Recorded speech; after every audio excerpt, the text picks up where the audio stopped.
Première épître de Paul à Timothée, chapitre 1er. Paul, apôtre de Jésus-Christ, par ordre de Dieu notre Sauveur et de Jésus-Christ notre espérance. À Timothée, mon enfant légitime en la foi, que la grâce, la miséricorde et la paix te soient données de la part de Dieu le Père et de Jésus-Christ notre Seigneur. Je te rappelle l'exhortation que je te fis à mon départ pour la Macédoine, lorsque je t'engageais à rester à Éphèse, afin de recommander à certaines personnes de ne pas enseigner d'autres doctrines, et de ne pas s'attacher à des fables et à des généalogies sans fin, qui produisent des discussions plutôt qu'elles n'avancent l'œuvre de Dieu dans la foi. Le but du commandement, c'est une charité venant d'un cœur pur, d'une bonne conscience et d'une foi sincère. Quelques-uns s'étant détournés de ces choses, se sont égarés dans de vains discours. Ils veulent être docteurs de la loi, et ils ne comprennent ni ce qu'ils disent, ni ce qu'ils affirment. Nous n'ignorons pas que la loi est bonne, pourvu qu'on en fasse un usage légitime, sachant bien que la loi n'est pas faite pour le juste, mais pour les méchants et les rebelles, les impies et les pécheurs, les irreligieux et les profanes, les parricides, les meurtriers, les impudiques, les infâmes, les voleurs d'hommes, les menteurs, les parjures, et tout ce qui est contraire à la sainte doctrine, conformément à l'évangile de la gloire du Dieu bienheureux, évangile qui m'a été confié. Je rends grâce à celui qui m'a fortifié, à Jésus-Christ notre Seigneur, de ce qu'il m'a jugé fidèle, en m'établissant dans le ministère, moi qui étais auparavant un blasphémateur, un persécuteur, un homme violent, mais j'ai obtenu miséricorde, parce que j'agissais par ignorance, dans l'incrédulité. Et la grâce de notre Seigneur a surabondé, avec la foi et la charité qui est en Jésus-Christ. C'est une parole certaine et entièrement digne d'être reçue, que Jésus-Christ est venu dans le monde pour sauver les pécheurs, dont je suis le premier. Mais j'ai obtenu miséricorde, afin que Jésus-Christ fit voir en moi le premier toute sa longanimité, pour que je servisse d'exemple à ceux qui croiraient en lui pour la vie éternelle. Au roi des siècles, immortel, invisible, seul Dieu, soit honneur et gloire au siècle des siècles. Amen. Le commandement que je t'adresse, Timothée, mon enfant, selon les prophéties faites précédemment à ton sujet, c'est que, d'après elles, tu combattes le bon combat, en gardant la foi et une bonne conscience. Cette conscience, quelques-uns l'ont perdue, et ils ont fait naufrage par rapport à la foi. De ce nombre sont Hyménée et Alexandre, que j'ai livrés à Satan, afin qu'ils apprennent à ne pas blasphémer. Première épître de Paul à Timothée, chapitre 2. J'exhorte donc, avant toute chose, à faire des prières, des supplications, des requêtes, des actions de grâce pour tous les hommes, pour les rois et pour tous ceux qui sont élevés en dignité, afin que nous menions une vie paisible et tranquille, en toute piété et honnêteté. Cela est bon et agréable devant Dieu notre Sauveur, qui veut que tous les hommes soient sauvés et parviennent à la connaissance de la vérité. Il y a un seul Dieu, et aussi un seul médiateur entre Dieu et les hommes, Jésus-Christ, homme, qui s'est donné lui-même en rançon pour tous. C'est là le témoignage rendu en son propre temps, et pour lequel j'ai été établi prédicateur et apôtre. Je dis la vérité, je ne mens pas, chargé d'instruire les païens dans la foi et la vérité. Je veux donc que les hommes prient en tout lieu, en élevant des mains pures, sans colère, ni mauvaise pensée. Je veux aussi que les femmes, vêtues d'une manière décente, avec pudeur et modestie, ne se parent ni de tresses, ni d'or, ni de perles, ni d'habits somptueux, mais qu'elles se parent de bonnes œuvres, comme il convient à des femmes qui font profession de servir Dieu. Que la femme écoute l'instruction en silence, avec une entière soumission. Je ne permets pas à la femme d'enseigner, ni de prendre de l'autorité sur l'homme, mais elle doit demeurer dans le silence. car Adam a été formé le premier, Ève ensuite. Et ce n'est pas Adam qui a été séduit, c'est la femme qui, séduite, s'est rendue coupable de transgression. Elle sera néanmoins sauvée en devenant mère, si elle persévère avec modestie dans la foi, dans la charité et dans la sainteté.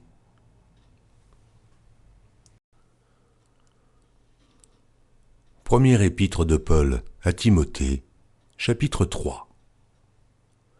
Cette parole est certaine. Si quelqu'un aspire à la charge d'évêque, il désire une œuvre excellente. Il faut donc que l'évêque soit irréprochable, mari d'une seule femme, sobre, modéré, réglé dans sa conduite, hospitalier, propre à l'enseignement. Il faut qu'il ne soit ni abonné au vin, ni violent, mais indulgent, pacifique et désintéressé. Il faut qu'il dirige bien sa propre maison et qu'il tienne ses enfants dans la soumission et dans une parfaite honnêteté. Car si quelqu'un ne sait pas diriger sa propre maison, comment prendra-t-il soin de l'Église de Dieu? Il ne faut pas qu'il soit un nouveau converti, de peur qu'enflé d'orgueil, il ne tombe sous le jugement du diable. Il faut aussi qu'il reçoive un bon témoignage de ceux du dehors, afin de ne pas tomber dans l'opprobre et dans les pièges du diable. Les diacres aussi doivent être honnêtes, éloignés de la duplicité, des excès du vin, d'un gain sordide, conservant le mystère de la foi dans une conscience pure.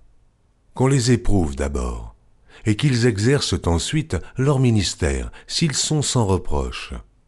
Les femmes, de même, doivent être honnêtes, non médisantes, sobres, fidèles en toutes choses. Les diacres doivent être mariés d'une seule femme et diriger bien leurs enfants et leur propre maison. Car ceux qui remplissent convenablement leur ministère s'acquièrent un rang honorable et une grande assurance dans la foi en Jésus-Christ. Je t'écris ces choses avec l'espérance d'aller bientôt vers toi. Mais afin que tu saches, si je tarde, comment il faut se conduire dans la maison de Dieu, qui est l'Église du Dieu vivant, la colonne et l'appui de la vérité. Et, sans contredit, le mystère de la piété est grand. Celui qui a été manifesté en chair, justifié par l'Esprit, vu des anges, prêché aux gentils, cru dans le monde, élevé dans la gloire. Première épître de Paul à Timothée, chapitre 4.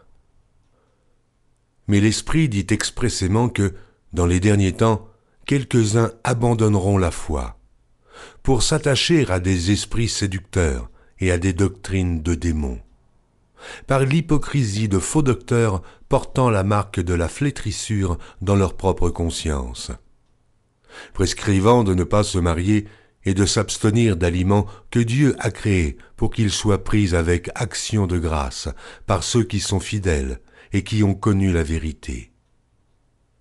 Car tout ce que Dieu a créé est bon, et rien ne doit être rejeté, pourvu qu'on le prenne avec action de grâce, parce que tout est sanctifié par la parole de Dieu et par la prière. En exposant ces choses aux frères, tu seras un bon ministre de Jésus-Christ, nourri des paroles de la foi et de la bonne doctrine que tu as exactement suivies. Repousse les contes profanes et absurdes. Exerce-toi à la piété, car l'exercice corporel est utile à peu de choses, tandis que la piété est utile à tous, ayant la promesse de la vie présente et de celle qui est à venir. C'est là une parole certaine et entièrement digne d'être reçue.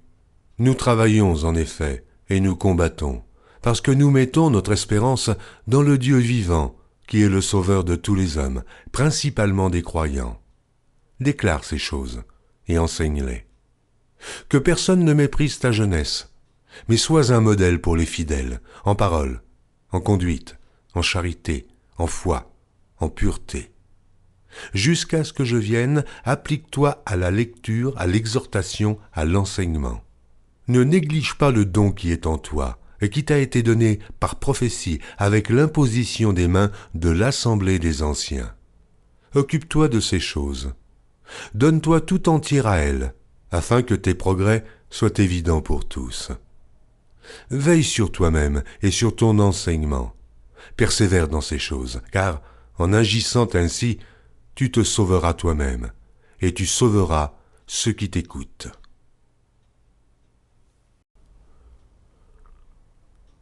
Première épître de Paul à Timothée, chapitre 5. Ne réprimande pas rudement le vieillard, mais exhorte-le comme un père. Exhorte les jeunes gens comme des frères, et les femmes âgées comme des mères, celles qui sont jeunes comme des sœurs, en toute pureté. Honore les veuves qui sont véritablement veuves. Si une veuve a des enfants ou des petits-enfants, qu'ils apprennent avant tout à exercer la piété envers leur propre famille, et à rendre à leurs parents ce qu'ils ont reçu d'eux, car cela est agréable à Dieu.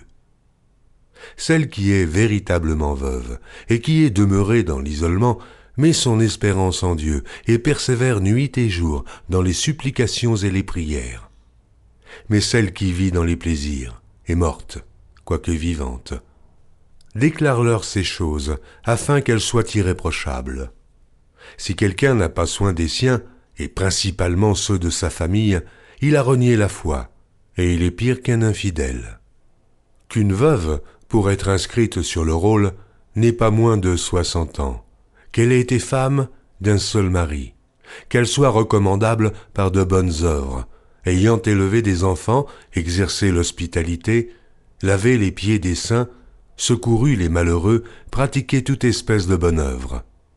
Mais refuse les jeunes veuves, car, lorsque la volupté les détache du Christ, elles veulent se marier, et se rendent coupables en ce qu'elles violent leur premier engagement. Après cela, étant oisives, elles apprennent à aller de maison en maison.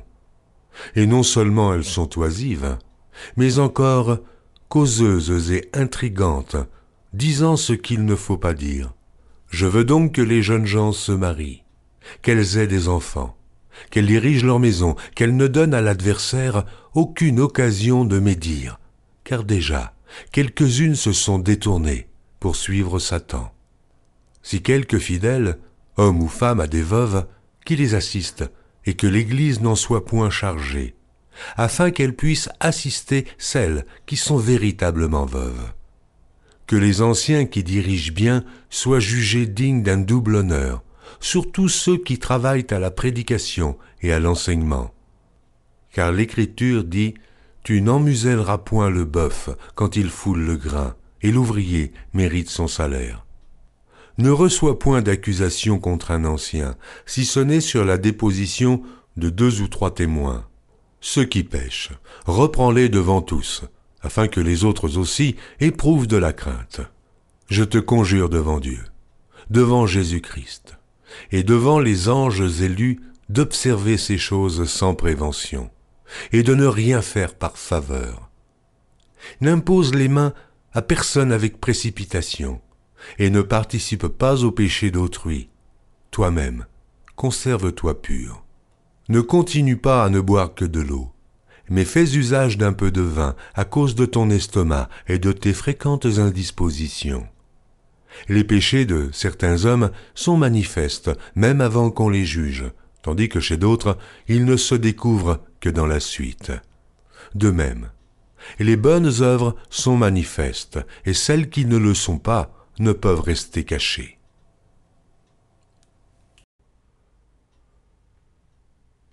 Première épître de Paul à Timothée, chapitre 6. Que tous ceux qui sont sous le joug de la servitude regardent leur maître comme digne de tout honneur, afin que le nom de Dieu et la doctrine ne soient pas blasphémés. Et que tous ceux qui ont des fidèles pour maîtres ne les méprisent pas, sous prétexte qu'ils sont frères, mais qu'ils les servent, d'autant mieux que ce sont des fidèles et des bien-aimés qui s'attachent à leur faire du bien. Enseigne ces choses et recommande-les. Si quelqu'un enseigne de fausses doctrines et ne s'attache pas aux saines paroles de notre Seigneur Jésus-Christ et à la doctrine qui est selon la piété, il est enflé d'orgueil. Il ne sait rien. et il a la maladie des questions oiseuses et des disputes de mots, d'où naissent l'envie, les querelles, les calomnies, les mauvais soupçons, les vaines discussions d'hommes corrompus d'entendement, privés de la vérité et croyant que la piété est une source de gain. C'est en effet une grande source de gain que la piété, avec le contentement. Car nous n'avons rien apporté dans le monde, et il est évident que nous n'en pouvons rien emporter. Si donc nous avons la nourriture et le vêtement, cela nous suffira. Mais ceux qui veulent s'enrichir tombent dans la tentation, dans le piège, et dans beaucoup de désirs insensés et pernicieux qui plongent les hommes dans la ruine et la perdition. Car l'amour de l'argent est une racine de tous les maux. Et quelques-uns, en étant possédés, se sont égarés loin de la foi et se sont jetés eux-mêmes dans bien des tourments.